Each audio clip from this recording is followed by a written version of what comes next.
মাছের মাথাটা যদি দিত তো বাবাকে খেতে দিত। তারপরে এখন দেখছি বিয়ে করার পর আমার মিসেস বাড়িতে যদি কিছু ভালো মন্দ হয় বা মাছের মাথা হয় কাকে দিচ্ছে? আমার ছেলেকে। আমি যখন ছোট ছিলাম তখন খেত আমার বাবা, আর এখন আজকে আমি বড় হয়েছি খাবে আমার ছেলে, তাহলে আমি খাবো কখন? এই যে আধিক্যতা, সব সময় যদি ছেলেদেরকে আমরা সুমসৃণ রাস্তা করে দিই, সত্যি মানুষ হবে না। মানুষ হতে গেলে আমাদের প্রকৃত কষ্ট করতে হবে। মানুষ হতে গেলে পথটা খুব কঠিন। সত্যি খুব ভালো লেগেছে। আর এই বক্তব্য শুধু শুধু আমার মনে পড়ে গেল যে তখনও খেত আমার বাবা, এখন খাবে আমার ছেলে, তাহলে আমি খাবোটা কখন? তো সত্যি বাচ্চাদের কষ্ট করতে দিন। ধন্যবাদ। এরপরে আমরা ডেকে নেব আমাদের মাঝে উপস্থিত, এই দিনা পাবলিক স্কুলের ডাকে সাড়া দিয়ে আমাদের মাঝে উপস্থিত হয়েছেন মাওলানা মনোয়ার হোসেন সাহেব মহাশয়। তিনাকে তার মূল্যবান বক্তব্য তুলে ধরবার জন্য। আসসালামু আলাইকুম ওয়া রাহমাতুল্লাহি ওয়া বারাকাতুহু। আলহামদুলিল্লাহি রাব্বিল আলামিন ওয়া আকিবাতু লিল মুত্তাকিন ওয়াস সালাতু ওয়াস সালামু আলা রাসূলিহিল কারীম। আম্মা বা'দ, ফাআউযু বিল্লাহি মিনাশ শাইতানির রাজীম। বিসমিল্লাহির রহমানির রহিম। কুল হাল ইয়াস্তাউিল লাযিনা ওয়াল লাযিনা লা ইয়ালামুন। সমস্ত প্রশংসা, সমস্ত গুণকীর্তন সেই মহান করুণাময় আল্লাহ রাব্বুল আলামিনের জন্য, যে আল্লাহ রাব্বুল আলামিনের দয়ায় আজকে আমরা এই একটি শিক্ষা মঞ্চে পবিত্র কোরআন এবং হাদিস, দুনিয়াবী শিক্ষা এবং দ্বীনি শিক্ষা মাঝে আমরা উপস্থিত হতে পেরেছি। সে আল্লাহ রাব্বুল আলামিনের সংক্ষিপ্ত একটি ছোট্ট ভাষা দিয়ে আমরা সকলে বলবো আলহামদুলিল্লাহ। পরক্ষণে সেই মহামানব হযরতে মুহাম্মদুর রাসূলুল্লাহ সাল্লাল্লাহু আলাইহি সাল্লাম তিনার প্রতি শত কোটি শান্তির ধারা বিবর্ষিত হোক। আল্লাহুম্মা সাল্লি আলা মুবারক। এই শিক্ষা সম্পর্কে আল্লাহ সুবহানাহু ওয়া তাআলা কিছু বলেছেন কি বলেনি, দুই একটা কথা বলবো কোরআন থেকে। তো আল্লাহ রাব্বুল আলামিন যে আয়াতটুকু বলেছেন যে হে নবী তুমি বলে দাও, মানে হে নবী তুমি বলে দাও যে শিক্ষিত আর অশিক্ষিত কোনোদিন সমান হতে পারে না। তো ব্রাদারিন ইসলাম, আমরা জানি যে একটা ইট যখন আমরা বাথরুমের মধ্যে লাগিয়ে দিই তার মূল্যটা কতটা বেড়ে যায় বা কমে যায়, আর একটা ইট যদি আমরা মসজিদ মন্দিরে বিভিন্ন একটা ভালো কাজে যদি লাগিয়ে দিই তার মূল্যটা কত বড় বেড়ে যায়। তাই শিক্ষা এমন একটা দৌলত। মহামনীষীদের কথা একটু বলি যে মহামনীষীরা এই শিক্ষাকে দুটি ভাগে ভাগ করেছেন। একটা হচ্ছে দুনিয়াবী শিক্ষা আর একটা হচ্ছে দ্বীনি শিক্ষা। আর আমরা একটা দোয়া বলি, রাব্বানা আতিনা ফিদ দুনিয়া হাসানাতাও ওয়া ফিল আখিরাতি হাসানাতাও ওয়া কিনা আযাবান্নার, যে হে আল্লাহ আমাকে দুনিয়াতে ভালাই দাও এবং আখিরাতে ভালাই দাও। তো দুনিয়ার ভালাইটা আগে দেখতে হবে। আগে খাবো, তারপরে খাওয়াবো, শিখবো, শিখাবো, বাঁচবো, বাঁচাবো, এটাই তো। তো এই শিক্ষা কে মহামনীষীরা মেরুদণ্ডের সঙ্গে তুলনা করেছেন। মেরুদণ্ডহীন প্রাণী যেমন কেঁচো, শামুক, আরশোলা, এদের কিন্তু মেরুদণ্ড না থাকার কারণে এদের কোনো শক্তির দাপট নেই পৃথিবীর বুকে, বা এদের চলাফেরা খুব কঠিন হয়ে যায়। তো শিক্ষাটা এমন একটা দৌলত যে এটা মেরুদণ্ডওয়ালা প্রাণীর সঙ্গে তুলনা করা হয়েছে। মেরুদণ্ড প্রাণী যেমন বাঘ, সিংহ, হরিণ, গন্ডার, এদের মেরুদণ্ড থাকার কারণে এদের কাছ থেকে মানুষ সবাই ভয়ে ভীত। আপনারা জানেন যে এই ভারতবর্ষের মানুষ 1947 সাল 15ই আগস্টে এই ভারতবর্ষ স্বাধীন হয়েছে। তার আগে কি ছিল? পরাধীন ছিল। ইংরেজদের হাতে আমরা পরাধীন ছিলাম। তো এই ইংরেজরা বেশ অনেক বছর ধরে এই ভারতবর্ষে রাজত্ব করেনি। অল্প সময়ের মধ্যে তারা রাজত্ব করে এই ভারতবর্ষের মানুষকে তারা দুটো কাজ করেছিল। কি করেছিল? শোষণ করেছিল আর শাসন করেছিল। শোষণ আমরা জানি, শোষণ মানে চুষে নেওয়া। যেমন আমাদের জমি, আমাদের হাল, আমাদের বল, আমাদের নাঙ্গল, আমাদের জোয়াল, আমাদের মই, এবং আমরাই সবাই এই ভারতবর্ষের মানুষের জমি জায়গা নিয়ে আমরা চাষবাস করব। আর ইংরেজরা কেমন করেছিল যে 9 কিলো নীল হবে, নীল চাষ হতো। নীল বিদ্রোহ পড়েছেন তো? নীল চাষ হতো। যার জমি তারা নিবে কত? 3 কিলো নিবে, আর ইংরেজরা নিবে কত? 6 কিলো নিবে। কারণ ওরা খাবে কলাটা আর আমরা খাবো চোখাটা। এই ভারতবর্ষের মানুষ এত গাঁওয়ার ছিল, এত অশিক্ষিত ছিল, এত জাহিল ছিল, এত মূর্খ ছিল, এমনকি তাদের উপর শাসন চালাইতো, রুলার চালাইতো, চাবুকের দ্বারায় মানুষকে পশু জন্তু জানোয়ারের মতো তারা নির্যাতন করত। জোর যার মুলুক তার, একটা কথা শুনেছেন তো? তো সেই রকম তারা অত্যাচার করত। এই ভারতবর্ষের মানুষদেরকে তারা ইংরেজি জানতো, আমরা কিছু জানতাম না। আমাদেরকে যখন বলতো হাউ ডু ইউ ডু, তো আমরা কি বলতো হাডুডু খেলতে যাবো না। মানে আমরা এইরকম ভারতবর্ষের মানুষ এত গাওয়ার ছিলাম। এই ভারতবর্ষের মানুষ যেন শিক্ষা দীক্ষা একটু উন্নত হয়, একটু জানতে, আমাদের ভাষাগুলো যেন বুঝতে পারে, তার জন্য ওরা কি করেছিল, ছোট ছোট মাদ্রাসা, মিশন, অনেক শিক্ষা প্রতিষ্ঠান তারা কায়েম করেছিল, যাতে করে এদের স্পোকেন ইংলিশটা শিখে দেওয়া যায়, আমাদের সঙ্গে যেন কথাবার্তাগুলো বলতে পারে। আবার এই ভারতবর্ষে এশিয়া মহাদেশ, 7টা মহাদেশের মধ্যে এই এশিয়া মহাদেশ একটা বৃহত্তম মহাদেশ। এই ভারতবর্ষের এত মানুষের মেধা, এত স্মৃতি শক্তি বলা কল্পনীয়।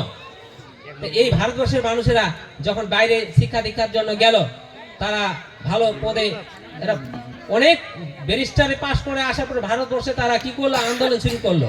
অনেকগুলো আন্দোলন করেছিল, অসহযোগ আন্দোলন, ভারত ছাড়ো আন্দোলন, মেলায় আন্দোলন করেছিল অনেকগুলো।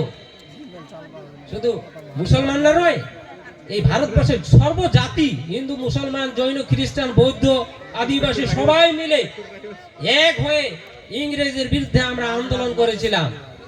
কত মানুষের যে এই শহীদ বলিদান দিয়েছে ভারতবর্ষের জন্য। তাই 1947 সাল 15 আগস্ট আমরা কিন্তু স্বাধীনতা ফিরে পেয়েছি। কিসের অভাব ভাই? শিক্ষার অভাব।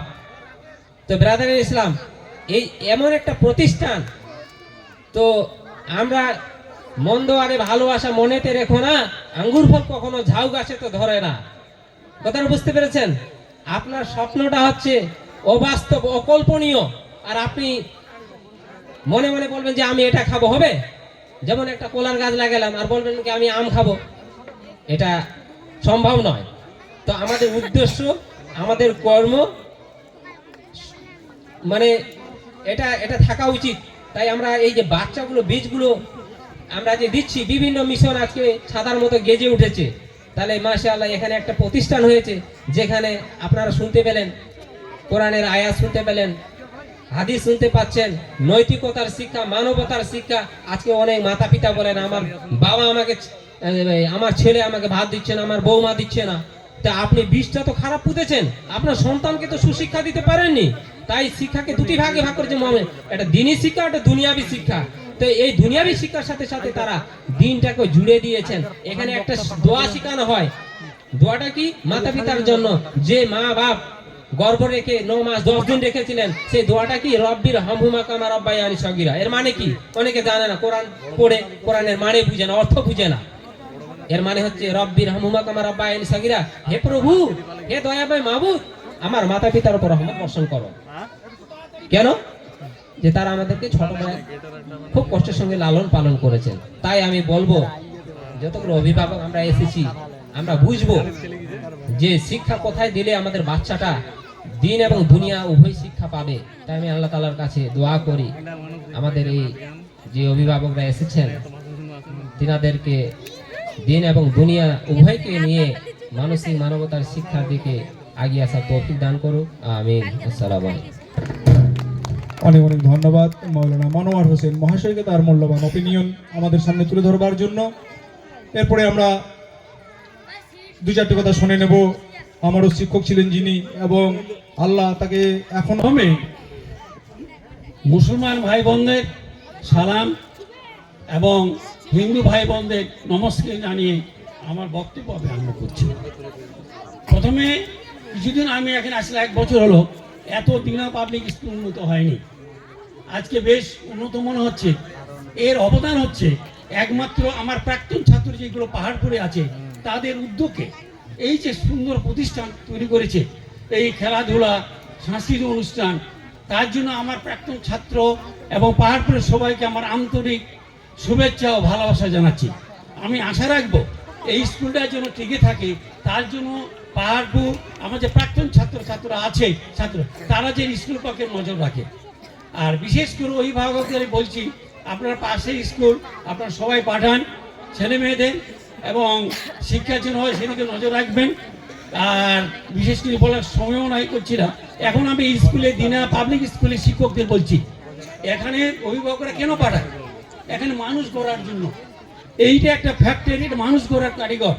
শিক্ষকরাই কিন্তু মানুষ গড়ার কারিগর। শিক্ষকরা যদি শিক্ষকতা ঠিক মতো করে না করে, ছেলে মেয়েদের ভালো দেখাশোনা না করে, এবং পড়াশোনার দিক থেকে আরম্ভ করে খেলাধুলা সংস্কৃত প্রতিটি অনুষ্ঠানে যেন উৎসাহ করে রাখে, এবং ছেলে মেয়েদের যেন ভালোভাবে শিক্ষাদান করে। এই যে দিন পাবলিক শিক্ষক শিক্ষার প্রতি আমার বিশেষ আবেদন যে আপনাদের আশায় এখানে সবাই পাঠাচ্ছে, পাশের গ্রামে সবাই, কিন্তু আপনারা যত্ন সহকারে যেই ছেলে মেয়েগুলো আছে ছোট থেকে বড় করে সবাই আবার আন্তরিকভাবে ওদের পড়াশোনা করেন এবং সমস্ত কিছু শিক্ষাদান করেন। এই আমি শিক্ষক মহাশয়ের কাছে এটা আবেদন রাখছি। আর স্থানীয় পাবলিক, স্থানীয় অভিভাবকদের কাছে বিশেষ করে অনুরোধ, আপনার এই কাছের স্কুলে সবাইকে পাঠান, যেমন এই স্কুলটা আরও বড় উন্নত হোক, আমরা সবাই যেন স্কুলে উন্নত লাভ করতে পারি, এবং এই আশা রেখে সবাইকে ভালোবাসা জানিয়ে আমার বক্তব্য আমি শেষ করছি। অনেক অনেক ধন্যবাদ মাননীয় মাস্টার। আমি একটি কবিতা বলবো। কবিতার নাম কানা বগিচা। ওই দেখা যায় তাল গাছ, ওই আমাদের গাঁও, ওইখানেতে বাস করে কানা বগিচা। ও বগি তুই খাস কি? পান্তা ভাত চাস কি? পান্তা আমি খাই না, পুঁটি মাছ পাই না, একটা যদি পাই অমনি ধরে বাবার বাবুস খায়। ধন্যবাদ। অনেক অনেক ধন্যবাদ। করতালি জমছে না। এত সুন্দর একটি বাচ্চা ইউকেজিতে পড়ে আমাদের স্টেজে এসে যে পারফর্ম করেছে, সত্যি মন মুগ্ধ করবার মতো। কারণ এই বাচ্চাগুলো করে গেছে এই স্কুলের এই সমস্ত শিক্ষক বললো বাচ্চা করার কারিগর। সত্যি তারা যে তৈরি করেছেন বাচ্চাটাকে, একটা ইউকেজির ছাত্রী মঞ্চে এসে পারফর্ম করবে আমাদের সামনে হাত পা ভঙ্গিমা করে, অত্যন্ত ভালো। আরেকজনকে আমরা ডেকে নেব, এই স্কুলের এই ছাত্রী সোহানা পারভিন, ক্লাস 1-এ পড়ে। কবিতা আমাদের মনের কথা বলে, কবিতা আমাদের মনকে মুগ্ধ করে তোলে। এই স্বাধীনতার সুখ এই কবিতাটি আবৃত্তি করবেন সোহানা পারভিন, তাকেও মঞ্চে ডেকে নেব।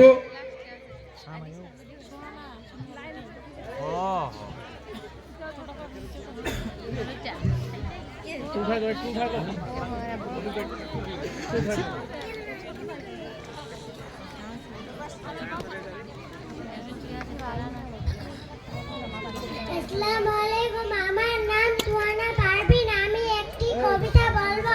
কবিতার নাম স্বাধীনতা সুখ রজনীকান্ত সেন।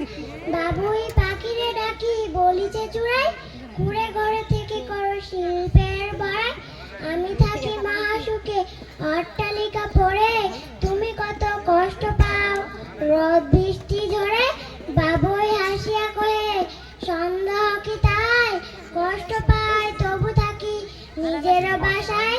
পাকা হোক তবু ভাই পরের বাসা, নিজ হাতে গড়া মর কাঁচা ঘর খাসা। যতই হোক না,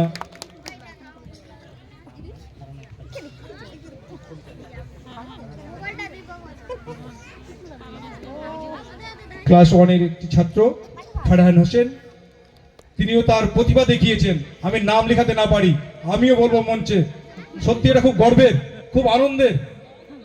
বাচ্চারা দেখে শেখে, এক দেখে শেখে। আর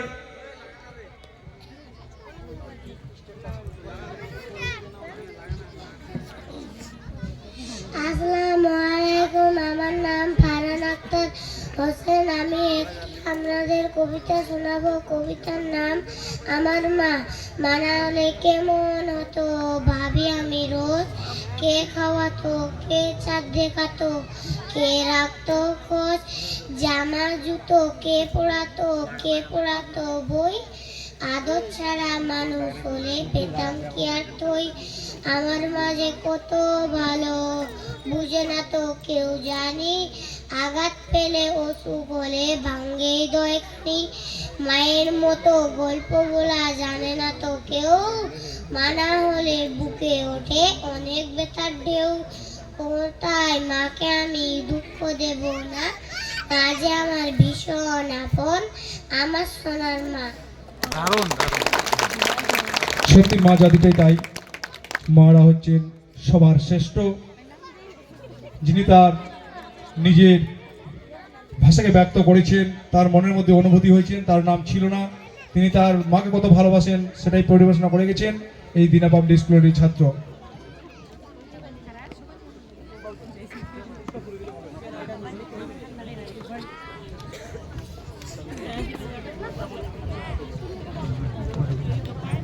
এরপরে আমাদের অনেক প্রোগ্রাম আছে, কারণ এই প্রোগ্রামটি হচ্ছে সমস্ত বাচ্চাদের নিয়ে। তো যে সমস্ত অতিথিবৃন্দ আমাদের মাঝে আছে তাদের বাড়ি ফেরার ব্যাপার রয়েছে, তাই আমরা কিছু পুরস্কার তিনাদের হাত দিয়েই তুলিয়ে দেব, এবং আমাদের সভাপতি আছে, সভাপতির ভাষণও আমরা সভা শেষেই শুনবো। আরও মূল্যবান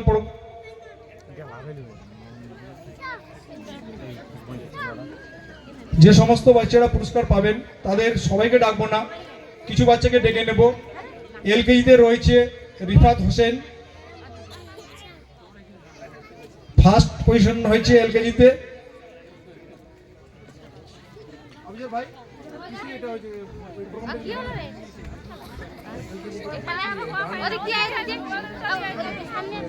দ্বিতীয় স্থান অধিকার করেছিলেন স্নেহা সোরেন। স্নেহা সোরেনকে পুরস্কার তুলে দেবেন আমাদের শিশা প্রাথমিক বিদ্যালয়ের সহ শিক্ষক সঞ্জয় পাল মহাশয়।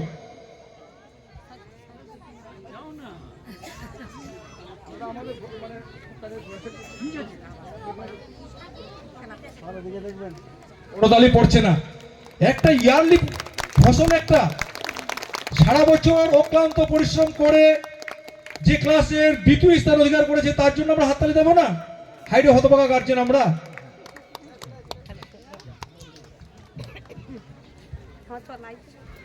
আমাদের দিনা পাবলিক স্কুলের ডাকে সাড়া দিয়ে আরেকজন বিশেষ অতিথি আমাদের মাঝে উপস্থিত হয়েছেন, দৌলতপুর হাই স্কুলের সহশিক্ষক মাননীয় নজরুল ইসলাম মহাশয়। তিনাকে মঞ্চে আসবার জন্য বিশেষভাবে অনুরোধ করছি।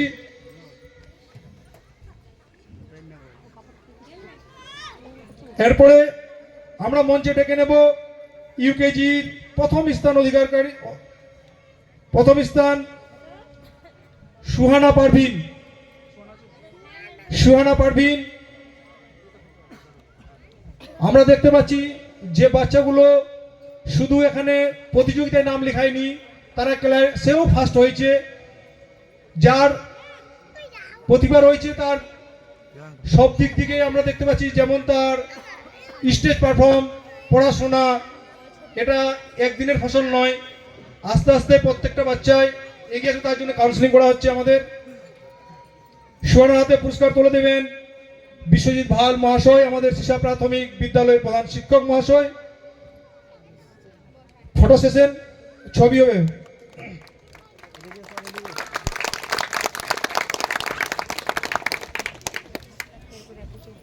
ইউকেজির দ্বিতীয় স্থান অধিকার করেছেন আফসানা ইয়াসমিন।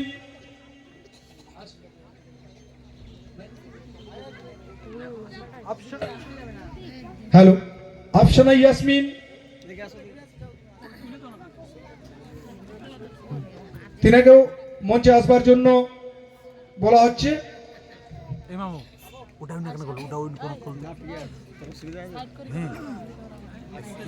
ইউকেজি ক্লাসের 2024 এবং 25 শিক্ষাবর্ষে দ্বিতীয় স্থান অধিকার করেছেন।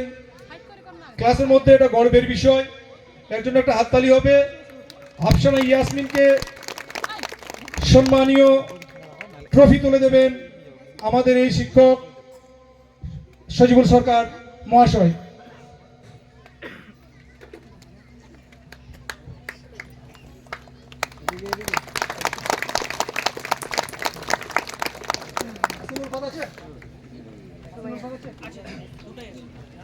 এরপরে আমরা এলকেজি এবং ইউকেজির পুরস্কার বিতরণী শেষ করলাম। আমরা ক্লাস 1 যেভাবে প্রথম স্থান অধিকার করেছে হাসিন উলফাত, তাকেও মঞ্চে আসবার জন্য বলা হচ্ছে।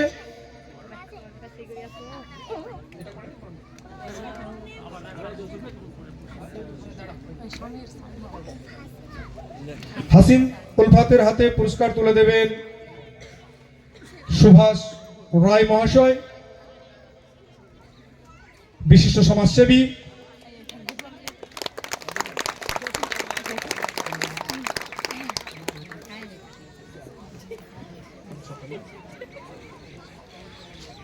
আমাদের মাঝে একজন বিশেষ অতিথি এসে উপস্থিত হয়েছেন, তিনাকেও আমরা বরণ করে নেব। মাস্টার নজরুল ইসলাম মহাশয়কে বরণ করে নেবেন অলোক মাহাতো, বেজ এবং উত্তরী পড়িয়ে বরণ করে নেবেন দৌলতপুর হাই স্কুলের সহশিক্ষক মাননীয় নজরুল ইসলাম মহাশয়কে।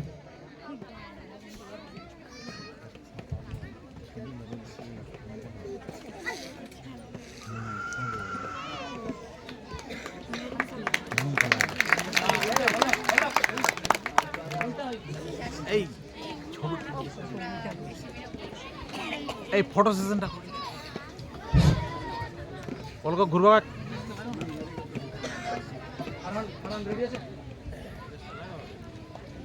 এরপরে আমরা ক্লাস 1 এর দ্বিতীয় স্থান অধিকার করেছেন ক্লাস 1 এর ফারহান আক্তার হোসেন, তাকেও মঞ্চে ডেকে নেব। যে ফারহান তার মাকে কত ভালোবাসে তার মনের ভাষা দিয়ে বুঝিয়ে দিয়েছেন। ফারহানকে ট্রফি সম্মানী দিয়ে উৎসাহিত করবেন দিনা পাবলিক স্কুলের মেন ব্রাঞ্চের শিক্ষক আব্দুর রশিদ মহাশয়।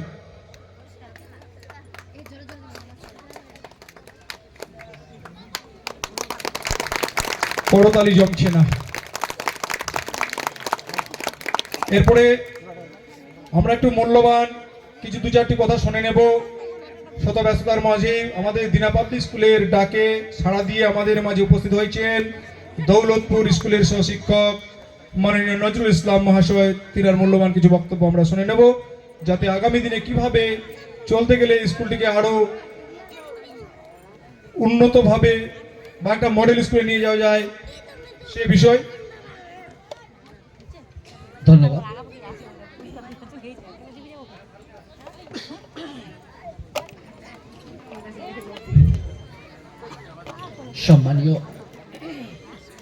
সম্মানীয় আজকের সভার সম্মানীয় সভাপতি, বিদ্যালয়ের সম্মানীয় শিক্ষক শিক্ষিকাবৃন্দ, মঞ্চে উপবিষ্ট সম্মানীয় অতিথিবৃন্দ এবং মঞ্চের সামনে উপবিষ্ট সম্মানীয় অভিভাবক অভিভাবিকাবৃন্দ এবং প্রিয় ছাত্রছাত্রী,